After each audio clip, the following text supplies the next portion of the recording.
ဒီနေ့ခေတ်မှာလူတိုင်းနီးပါးသုံးနေကြတဲ့ Bolt Taxi application လေးကဘယ်လိုစတင်ခဲ့လဲ။ဂျာမဲ Uber ကဒေါ်လာဘီလီယံချီသုံးစွဲနေချိန်မှာအသက်19နှစ်အရွယ်ကောင်လေးတစ်ယောက်ကမိဘစီကနေယူရို9000ချီပြီးဘယ်လိုနိုင်ယူခဲ့တာလဲ။ဒီဗီဒီယိုမှာတော့ Silicon Valley ကိုမသွားဘဲ investor အဆက်အသွယ်တွေမရှိဘဲဒေါ်လာ8.4ဘီလီယံနဲ့ကုမ္ပဏီကြီးဖြစ်လာအောင်တည်ထောင်ခဲ့တဲ့ဥရောပရဲ့အသက်ငယ်ဆုံးဘီလီယံနာ Marcus Bailey ရဲ့စိတ်အားထက်သန်မှုဘဝဇာတ်ကြောင်းကိုတင်ဆက်ပေးထားပါတယ်။အကျက်တေးတွေကိုကြော်ဖြတ်ပြီးမဟာဗျူဟာကြကြဘလို့ကစားခဲ့လဲဆိုတာကြည့်ရှုလိုက်ပါ။မိတ်ဆွေတို့ရောကိုလုတ်ချင်တဲ့အိမ်မက်တွေကိုရင်းနှီးမရှိလို့ခောက်သိမ်းထားဖို့စဉ်းစားနေသေးလား။ဒါဆိုဗီဒီယိုကိုအဆုံးထိကြည့်ပြီး comment မှာဆွေးနွေးပေးသွားခဲ့ကြပါဦး။ Uber ကဒေါ်လာ19ဘီလီယံကျော်သုံးစွဲထားတဲ့ကုမ္ပဏီကြီးတစ်ခု။အင်ဂျင်နီယာထောင်ပေါင်းများစွာ investor တွေအဖြစ် Silicon Valley ရဲ့အားရင်အကုန်ရှိချိန်မှာအသက်19နှစ်ပဲရှိသေးတဲ့ကောင်လေးတစ်ယောက်ကတော့မိဘစီကယူရို9000ချီပြီး laptop တစ်လုံးနဲ့စတင်ခဲ့ပါတယ်။ဒါပေမဲ့ဒီနေ့မှာတော့သူတည်ထောင်ခဲ့တဲ့ application ကိုလူပေါင်းတန်း200ကျော်အသုံးပြုနေကြပြီး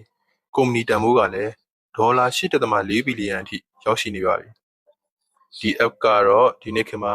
လူတိုင်းနီးနီးသိကြတဲ့ Bolt application ပါပဲ။ကဲ Uber ကိုပတ်စံမရှိပဲဘယ်လိုရှင်းပြိုင်ခဲ့သလဲ။ investor မရှိပဲဘယ်လိုဘီလီယံနာဖြစ်လာခဲ့သလဲ။ဒီနေ့ Burmese Archive ကနေ Marcus Bailey ရဲ့မယုံနိုင်စရာဇာတ်လမ်းကိုတင်ဆက်ပေးသွားမှာပါ။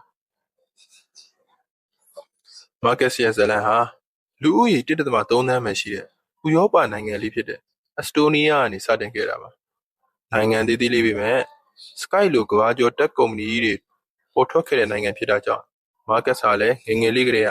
ဒီနေ့ငါလည်းဒီလိုကုမ္ပဏီတစ်ခုတည်ထောင်နိုင်ရမယ်ဆိုတဲ့အိမ်မက်ကိုရှိနေခဲ့ပါတယ်။2013ခုနှစ်မှာသူ့အသက်က19နှစ်ပဲရှိပါသေးတယ်။တက္ကသိုလ်ကိုတက်ခဲ့ပေမဲ့တစ်လပဲတက်ပြီးကျောင်းထွက်လိုက်ပါတယ်။ဘာကြောင့်လဲ။သူ့အတွက်ဘဝကိုပြောင်းလဲပေးမယ်အခွင့်အရေးကစာသင်ခန်းထဲမှာမဟုတ်ဘူးလို့ယုံကြည်ခဲ့လို့ပါ။အဲဒီနောက်မိဘတွေပညာရေးအတွက်စုပေးထားတဲ့ယူရို9000ကိုချီးယူခဲ့ပါတယ်။လူများစုအတွက်တော့အဲ့ဒီငွေကပမာဏသေးသေးလေးပါ။ဒါပေမဲ့ Marcus အတွက်တော့အဲ့ဒါဟာသူ့အိမ်မက်ကိုစတင်မှုရင်းနှီးဖြစ်ခဲ့ပါတယ်။သူစတင်ခဲ့တဲ့ app တွေက Taxify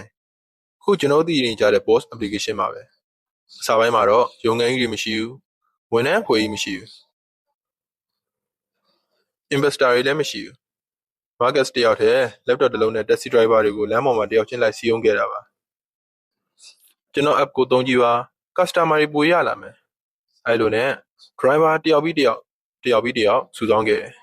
ဒါပေမဲ့အဲ့အချိန်မှာ Uber ကတော့ကမ္ဘာတစ်ဝန်းဈေးကွက်တွေကိုပတ်စံရနဲ့သိမ့်ပိုက်နေတဲ့အချိန်မှာလူတိုင်းက Uber ကိုဘယ်သူမှမနိုင်ဘူးလို့ထင်နေကြတဲ့အချိန်ဒါပေမဲ့ Marcus က Uber နဲ့တိုင်းမတိုက်ခတ်ခဲ့ပါဘူး။အဲဒီစာ Uber မရောက်သေးတဲ့ဈေးကွက်တွေကိုရွေးချယ်လိုက်ပါတယ်။အရှေ့ဥရောပနောက်ပြီးတော့အာဖရိက Uber ကအာရုံဆိုင်သေးတဲ့နေရာတွေမှာ Taxify ကိုတိတိလေးချဲ့တွင်ခဲ့ပါတယ်။ဒီ strategy ကပဲ Bolt ကိုအသက်ရှင်စေခဲ့တာပါ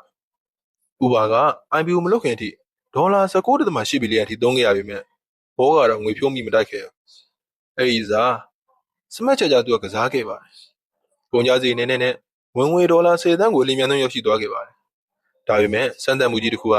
2020မှာရောက်ရှိလာခဲ့ပါတယ်။အဲ့ဒါကတော့ကျွန်တော်တို့အားလုံးသိနေကြတဲ့ COVID pandemic ပါ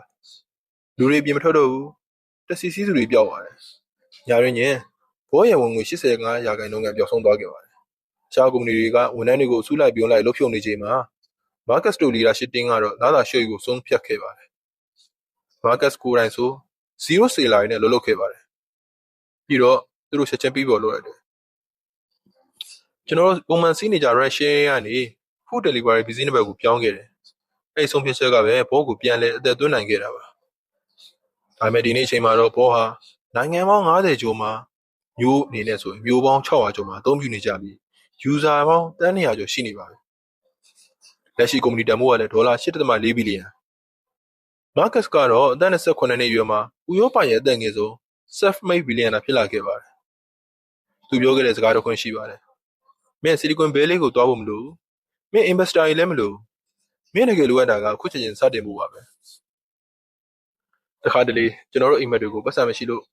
အဆက်အသွယ်မရှိလို့ဒါမှမဟုတ်ရင်လည်းအခွင့်အရေးမရှိလို့ဆိုပြီးကိုယ်တိုင်ခေါက်သိမ်းလိုက်တတ်ကြပါတယ်။ဒါပေမဲ့ Marcus ရဲ့ဇာတ်လမ်းကတော့အကြီးမားဆုံးအရင်းအကြီးကဘာလဲဆိုရင်ပတ်စံမဟုတ်ပါဘူး လုပ်ငန်းတစ်ခုကိုစတင်ရတဲ့တက်တီပဲဆိုတော့တက်တီပြခဲ့တာပါကဲမိတ်ဆွေတို့ရောဒီဇလန်ကနေဘယ်လို motivation တွေရလိုက်ခဲ့လဲ comment မှာမျှဝေပေးခဲ့ပါဦးပြီးတော့ဒီလို entrepreneur success story တွေထပ်ကြည့်ချင်ရင် Business Archive channel ကို subscribe လုပ်ထားဖို့မေ့ပါနဲ့